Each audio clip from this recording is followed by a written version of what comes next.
Story 1. A figure crying behind a tree in a playground. It was a Saturday in autumn, one of those perfect days to take the children outdoors. My niece Clara was excited to go to the playground near Oakland Cemetery. It's a small place, tucked away among centuries-old oak trees, with rusty swings, a faded plastic slide, and a play castle that creaks in the wind. While Clara laughed and ran from one side to the other, I sat on a bench, enjoying the sunset. The sun was slowly sinking, and the air was beginning to cool, bringing with it a smell of dry leaves and damp earth. Then something caught my attention. Behind a huge oak tree, about 20 meters from the playground, I saw a figure. It was a woman, or so it seemed. She wore a long dark skirt, a white blouse with puffy sleeves, as if she had stepped out of a 19th century portrait. Her hair, long and black, fell disorderly over her shoulders. She was motionless, her hands covering her face, and a deep, heartbreaking cry emanated from her. Every sob echoed in the silence of the park, as if the whole world had stopped to listen to her. I got up, my heart beating fast. Was it okay? Needed help? I took a step towards it, but a gust of icy wind hit me, as if coming straight from the tree. The air became heavy, almost oppressive, and a shiver ran down my spine. Clara, oblivious to everything, continued to play, her childish laughter contrasting with the scene. I looked back at the tree, but the figure had disappeared. There was no trace of her, no footprints, no broken branches. Just a feeling of sadness that enveloped me, as if crying still hung in the air. I ran to the tree, looking for some explanation. I checked the bushes, the trunk, the ground, but there was nothing. Just the silence and that tightness in the chest that I couldn't explain. I called Clara, and we went home. That night, I couldn't sleep. The image of the weeping woman was repeating itself in my mind, her cry echoing like an endless echo. I decided to investigate. I discovered that Oakland Cemetery, founded in 1850, is one of the oldest places in Atlanta, and also one of the most haunted. Visitors have reported apparitions of Confederate soldiers, shadows moving between graves, and whispers that seem to come from nowhere. Some believe that the spirits of freed slaves seek justice, while others speak of lost souls who find no rest. But what was such a figure doing in a playground? A week later, I went back to the park, this time alone. It was the same time, sunset, with the sky painted in warm colors. I sat on the same bench, my heart in my throat, waiting. The air became cold again, and then I saw her. He was there, behind the same oak tree, crying with the same intensity. This time I didn't move. I just watched, trying to understand. His figure seemed to fade to the edges, as if he did not quite belong to this world. Suddenly he looked up. His face was shrouded in shadows, but I felt his eyes riveted on me, as if he knew me. Slowly, he reached out a hand toward me, his fingers trembling, as if pleading for something. Fear paralyzed me. My breathing quickened, and an irrational terror came over me. I ran without looking back, the sound of her crying chasing me until I reached my car.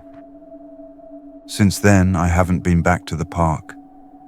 But every time I pass Oakland Cemetery, I feel his presence, his silent cry calling to me. I don't know who he was or what he wanted, but something tells me that he will not rest until someone discovers his story. This story is based on the many urban legends about ghostly figures in parks and cemeteries.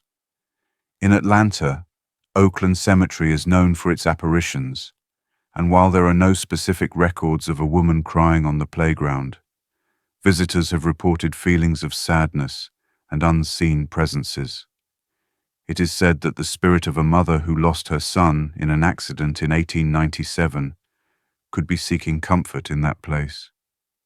Similar incidents have been reported in other parks in the city, fueling belief in the supernatural.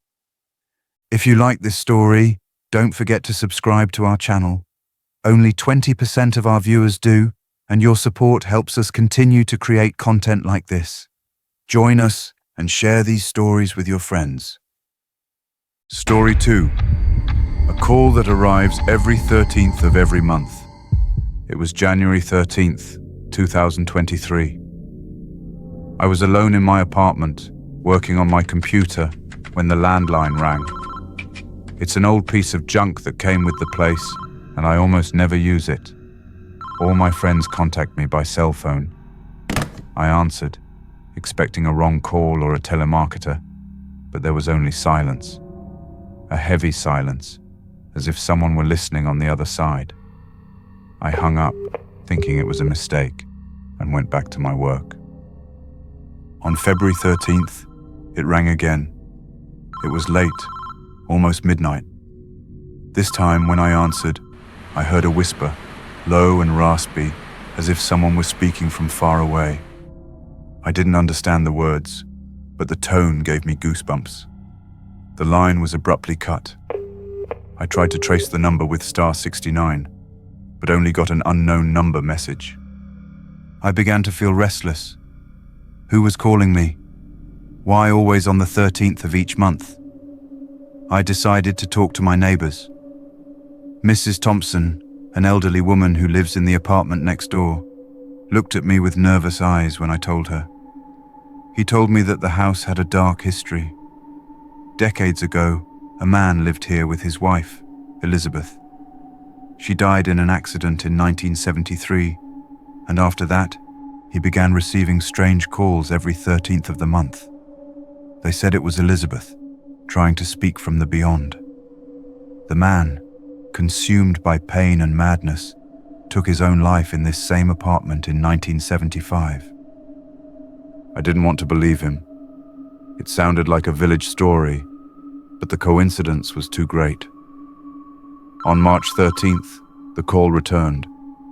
This time, the voice was clear, if cold, as if it came from a lifeless place. He said my name, Laura. Zrenia, over and over again, with a tone that seemed to beg and threaten at the same time. I hung up, my hands shaking, but the phone rang again, and again. I disconnected the line, but that night, in my dreams, the sound continued, and the voice repeated my name non-stop. I tried to ignore it, but every 13th of the month, the call came back.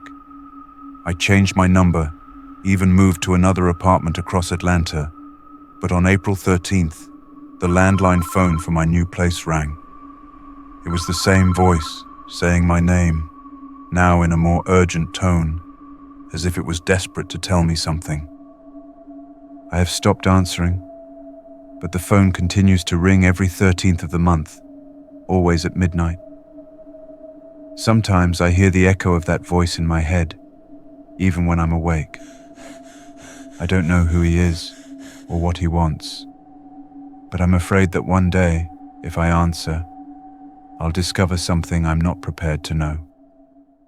Phone calls of paranormal origin are a recurring theme in modern folklore. In Atlanta, there are accounts of people receiving calls from unknown numbers, with voices that appear to be from deceased people.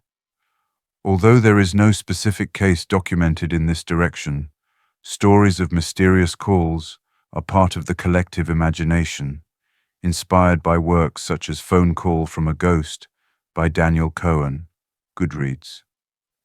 It is said that in 1973, a woman named Elizabeth died in an accident in Atlanta, and her spirit may be attempting to contact the living through these calls. Story 3. Noise in a closed basement in the historic district.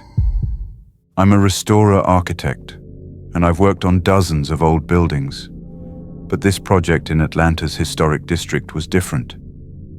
The mansion, built in 1885, had been many things: a luxury residence, a makeshift hospital during the Civil War, and later, an orphanage.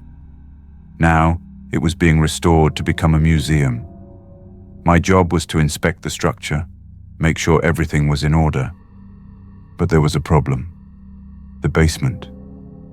The basement door was sealed with boards and rusty padlocks. The owners told me that it hadn't opened since the 50s, and that no one knew what was inside. No one wanted to talk about it, as if the place was cursed.